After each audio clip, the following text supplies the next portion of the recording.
What's up, you guys? I'm not amazing, I'm just mediocre, and welcome to the second in my series of Apex Legends tips and tricks. I want to invite you, if you haven't already, to make sure to go back and watch my first video in this series, my #1 tip for more success in Apex Legends. And today we're going to provide you the top 10 tips to improve your gameplay in Apex Legends.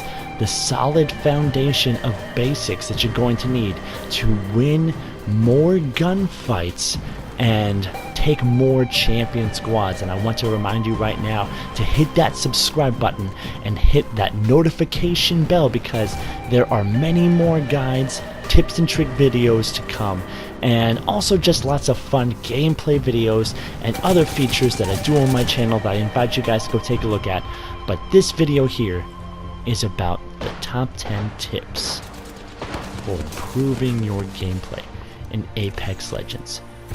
We're going to divide our list into categories. First, you're going to receive 5 movement-based tips in order to help you traverse across this map, both in relation to the circle as well as in combat, in order to get an upper hand on your enemies. And after that, we're going to give you 5 more tips on your gunplay in Apex Legends, because both these categories, movement and gunplay, are very particular to this game. And if you're coming from other games like I did, from Call of Duty Blackout, these things can mess you up and throw you off. We're also going to throw in 3 secret bonus tips, so make sure you keep an eye out for those. Now, to practice this stuff, we want to be in a low stress area. Where could that possibly be? Why, it's the training area, of course. Here you have a stress-free environment without the worry of enemy combatants or a health-sapping zone that is always closing in upon you. Here we will demonstrate the top 10 tips and tricks that you can practice here in order to improve your gameplay in Apex Legends. And here we are with tip number 1, sprint strafing. When you are sprinting, you can strafe left and right with your analog stick to add a serpentine pattern in order to confuse your enemies and make it harder to hit you while you're going across open areas. Moving on to tip number 2. Normally, people think you have to sprint in order to achieve a slide, but this is not necessary. If you leap in the air while strafing sideways, you can achieve the slide by jumping and crouching at the same time. So leap sideways into the air while strafing with your left analog stick, and crouch as you hit the ground, and you will achieve a slide without having to sprint. Tip number 3. There are many ledges that you can climb upon, like this thin little ledge right here, and this allows you to climb on top of many 2-story buildings that you might not think you can actually access. You can even use this on other objects besides ledges on the walls, such as air vents or other attachments on buildings. This also applies to natural features, rocks that you might not think you can normally climb, like this one right here, out of the range of your normal climbing jumps and leaps. If you find a thin ledge, you can climb upon that ledge to cliff sides you might not normally think are reachable. The giveaway is a slight patch of color in sandy areas. It's going to be that nice little bit of sand. In grassy areas, it's going to be that nice little patch of grass. But keep an eye out for that visual cue in order to find areas that you might not think are inaccessible without some character's abilities. Which brings us to secret bonus tip number 1. You can actually hang on the edge of buildings to achieve this by letting go of your left analog stick right as you reach the apex of the climb. You can go both upwards and downwards from this position, and it is a very useful reconnaissance tool because it limits your visibility while maximizing your ability to gather intel on the enemy. Tip number 4.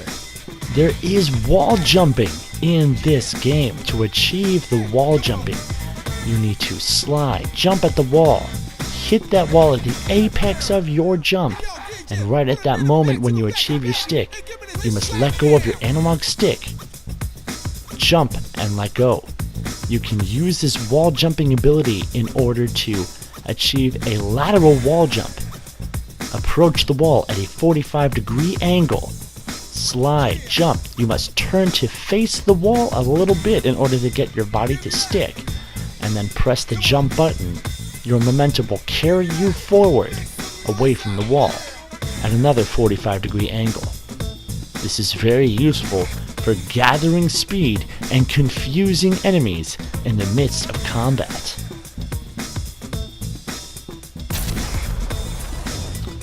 Moving on to our final movement tip, tip number 5, how to mitigate the fall stun animation. There is no fall damage, but rather an animation that prevents you from sprinting. In order to stop this animation from happening, you can kick the ground at the exact moment you make contact. Now this is a rather precise move. It cannot be too early. It cannot be aimed out in the air. It needs to be a kick aimed down at the ground, timed properly in order to mitigate that animation. Moving on to secret bonus tip number 2. Now in this practice mode, you have access to only a couple of the grenades, and as you can see, it gives you a nice, awesome arc that you can tell exactly where that grenade is going. Now, people tend to sleep on these thermite grenades here. They pop open instantly and deploy a wall of fire, and this is an excellent area of denial tool, whether you want to keep someone from escaping or whether you want to get away yourself and stop people from chasing you. This is a great tool to put down on the ground for escape purposes. Moving on to tip number 6, gunplay. Get to know your guns. In this area, you have access to all of the weapons in their raw forms. You have the light weapons. These weapons are all rapid fire, putting out lots of damage per second, but emptying those clips really fast, so they tend not to be useful without an extended magazine. You have the heavy weapons, which tend to be slower firing, but put out more damage in total. This category also holds the only burst fire guns in the game. Then you have the energy weapons. These are some unique weapons that have a little bit of a spin up time, where it takes a moment to charge up for the gun to fire, but they put out massive amounts of damage and start with fully maxed out magazines instead of having to find one. They also have the special enhanced capacity of having practically no bullet drop versus both light and heavy ammos. Tip number 7, recoil patterns. Every gun in this game has a specific recoil pattern. They're all different, but they are all practically the same when each gun fires. And if you learn how these patterns operate, you can drag your right stick, your aiming stick, in the opposite directions in order to turn that crazy spray pattern into a nice tight grouping, which moves us on to tip number 8. This game generally rewards learning the spray patterns of each individual weapon. However, this game severely punishes trying to burst fire any assault rifle that is fully automatic, or generally any of the automatic guns. They do not react well to burst fire, especially in slow bursts. A fast burst tends to match the natural spray pattern of the gun, but a slow attempt at bursting will give you some really crazy recoil compared to your standard mode. And even trying to single tap fire these fully automatic weapons on that mode just gives you these absolutely insane recoil patterns. However, all of the assault rifles, including the burst fire Hemlock, have the ability to change to a semi-automatic mode, which turns it into a practical laser by comparison, giving you this really small and slight recoil, where even feathering that trigger as fast as I can did not come close to how bad the recoil pattern was on fully automatic. So what this means is if you have targets that are far away, you want to make sure you turn that gun to semi-automatic instead of fully automatic, so you can land your shots more accurately at a distance. If you try to go fully automatic at this distance, it's going to mess up your day, which takes us on to secret tip number 3. I mentioned earlier that energy weapons have practically no bullet drop, but your standard ammunition weapons. This Kraber here that I'm holding, your light ammunition and heavy ammunition weapons are going to have bullet physics, but the scopes all have completely accurate hashes. I see my target is at 394 meters and I move that to about the 4 and I can nail that target. If you don't know how far the target is, give it a ping, it will give you the distance, and you can accurately hit your target with your hash marks on your scopes. Moving on to tip number 9, the shotguns, including the Golden Mastiff, all have special bullet physics. Instead of rounds that drop, they have exact spray patterns that correspond to each weapon. This EVA 8 shooting a figure 8 pattern, and the other guns having specific patterns for themselves.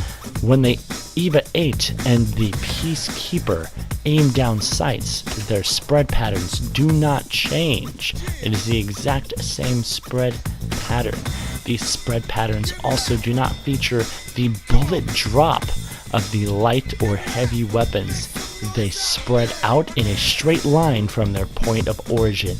As you can see here, and as I said before, the Peacekeeper has its own spread pattern, this in the shape of a star, and its spread pattern does not change when aiming down sights. So for these guns, you don't really care about aiming down your sights unless you have the precision choke on your Peacekeeper.